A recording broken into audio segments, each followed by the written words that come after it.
Courage isn't not being afraid. That is, courage is not the absence of fear. And in fact, courage feels like fear because you cannot be courageous without fear.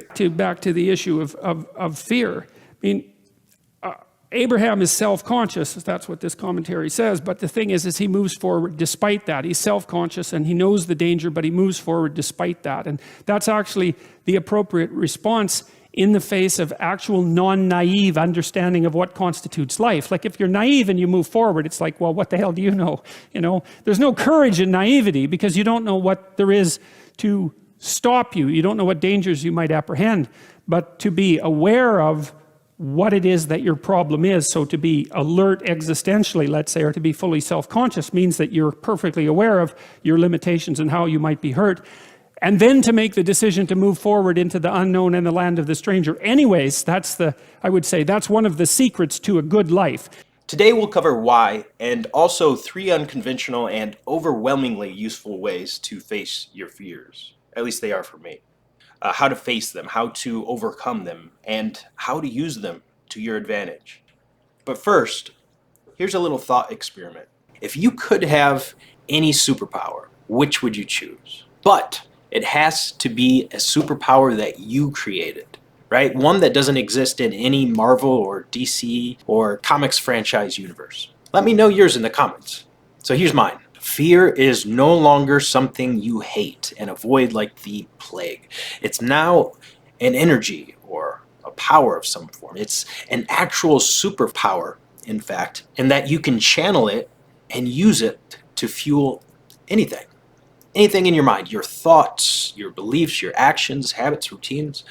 Do you like one of the internal traits or skills or archetypes more than the rest? Feed it with some scrumptious fear until it's the leader of the pack, and there you go. Give it a month or two and your hero, ruler, warrior, and sage archetypes will be pumping iron with the strength of 1,000 Arnolds, beating down the rest like a glorious game of Jungian whack-a-mole. It's basically a bottomless jar of juiced up motivation. Bottomless because, well, have you ever run out of anxiety or fear? And this is where it gets good. Minus disliking fear like we all tend to, you already have that superpower.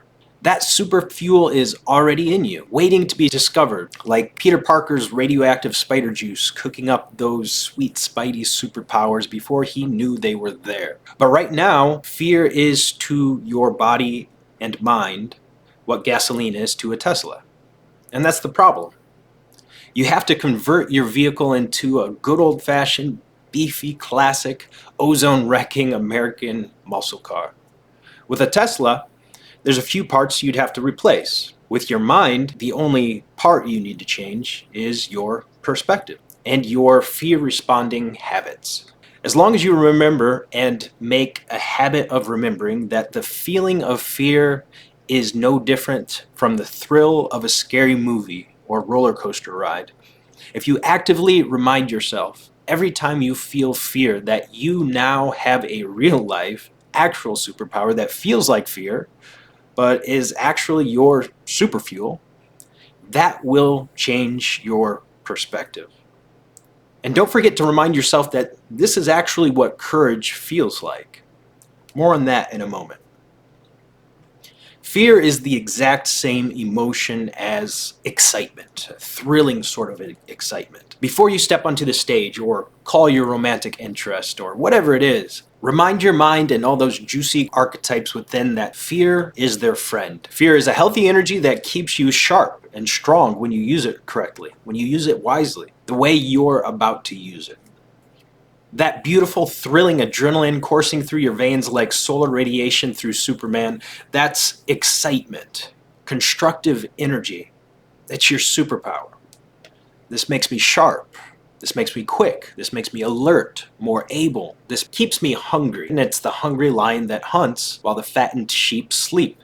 This keeps me safe when I tend to it. This keeps me strong. This is what courage feels like. And that brings us to the second part. Courage feels like fear. So, what does that mean?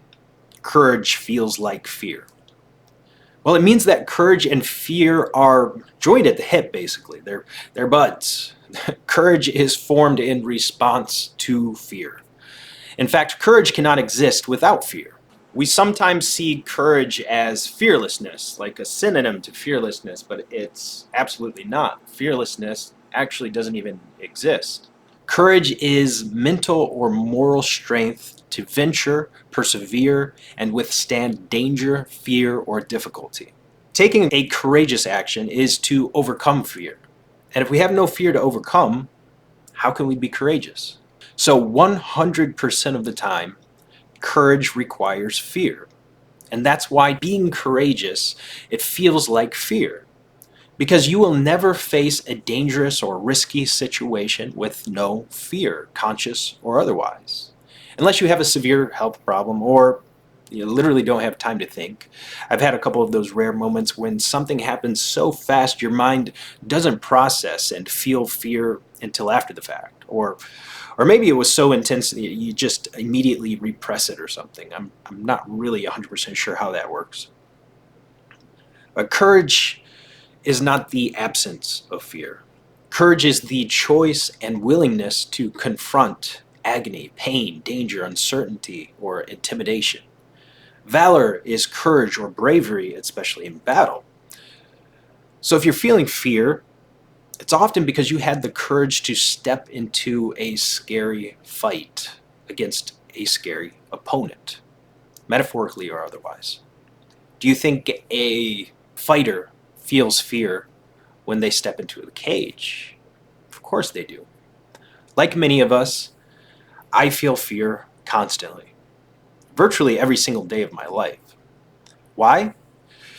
Because I have to.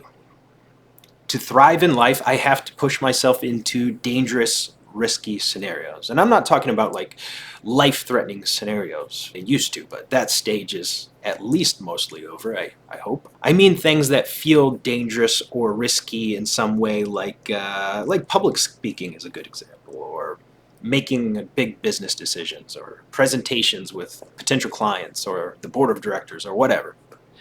You have to risk it for the biscuit, as they say. So let's get to those 3 ways to use fear as a fuel. Many of the fears we have are warranted. It's an effective, healthy system. But many, if not most, of our fears are overblown and incredibly limiting. The next time you feel fear, ask yourself, is this courage? Am I feeling this adrenaline because I willingly stepped into the battlefield, faced risk and danger like a man? Or am I genuinely in a stupid situation that I need to get the hell out of? We'll touch on that more in a moment. But let's get straight to method 1, urgency bombs. Attach a sense of urgency to your goals by predicting and imagining, even visualizing the consequences of what will happen if you do not successfully achieve your goals in life, your vision, your missions, your quests, whatever you want to call them. The fear of not reaching those goals can push you to take action, to maintain focus, and work diligently towards success. All right, this is something Jordan Peterson preaches all the time, and it's a great piece of advice. The second method is to reframe and use it as fuel. We covered this in part before, but here's a brief recap. Use fear as a signal that you're pushing your boundaries and are on the path to personal development. Reframe your fear as excitement and curiosity, and let it launch you forward and toward the finish line like gas fueling a muscle car or a rocket with rocket fuel. And then the last method is make it your trusted advisor. Emotions exist to inform and to inspire action, and even fuel your actions to a targeted end. Fear is no different. And like other emotions, fear is not always accurate or necessary. And sometimes it is necessary, but it's overblown. Will you die if you failed to land that presentation properly? No. But the fear in your ear frantically trying to dissuade you from going on stage feels roughly the same as it would in many life or death situations. The first thing Carl Jung had his patients do with fear is consult it. To do so, you can ask yourself, why am I feeling this fear? What is it telling me? What action is it pushing me to take? Is it accurate on a scale of 1 to 10 or 1% to 100%, let's say? Should I take this action, and to what degree and to what end? What will the consequences be if I do? And what will the consequences be if I don't? That's often the more important question, because the natural tendency is to side with inaction over action, and this leads to many deathbed regrets. So ask those questions. You can even talk to your inner fear directly if you want to get super Jungian about it, and make that fear not only a fuel and a motivation bomb, but a trusted advisor as well. Because fear paired with good logic can be a very, very helpful thing. Actually, that's an understatement. Your fear-logic combo is an absolute necessity, and the better you fine-tune it, the better life you're likely to have. Anyway, that's all I have for today.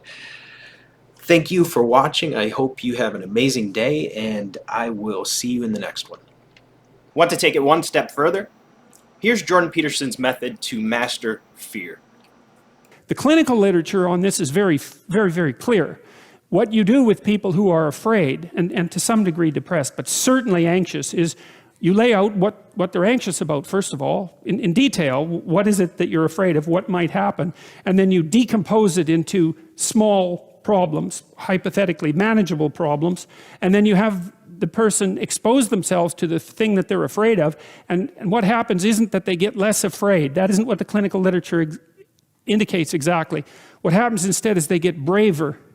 And that's not the same thing, right? Because if you get less afraid, it's like, well, the world isn't as dangerous as I thought it was, you know, silly me. If you get braver, that's not what happens. What happens is, yeah, the damn world's just as dangerous as I thought, or maybe it's even more dangerous than I thought, but it turns out that there's something in me that responds to taking that on as a voluntary challenge and grows and thrives as a consequence. And there's no doubt about this. Even the psychophysiological findings are quite clear. If you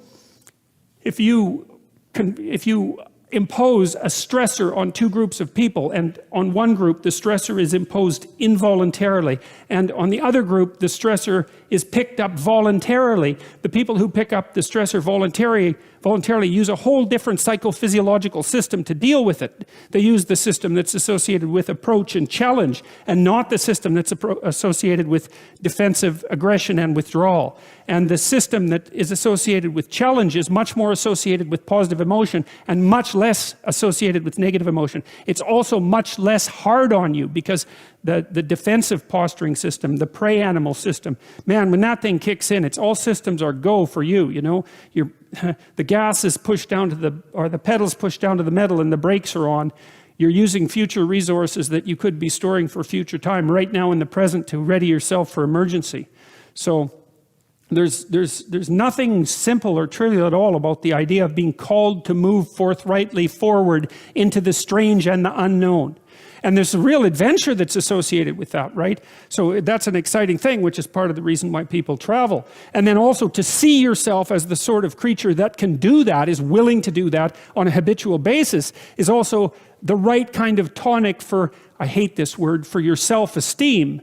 You know, because the self-esteem has nothing to do with feeling good about yourself. As I already mentioned, there isn't necessarily a reason why a priori you should just feel good about yourself. But if you can view yourself acting in a courageous and forthright manner, and encountering the world and trying to improve your lot, and taking risks, you know, in a non-naive way, well, then you have something that you can comfort yourself with at night when you're wondering what the whole damn point of your futile and miserable life.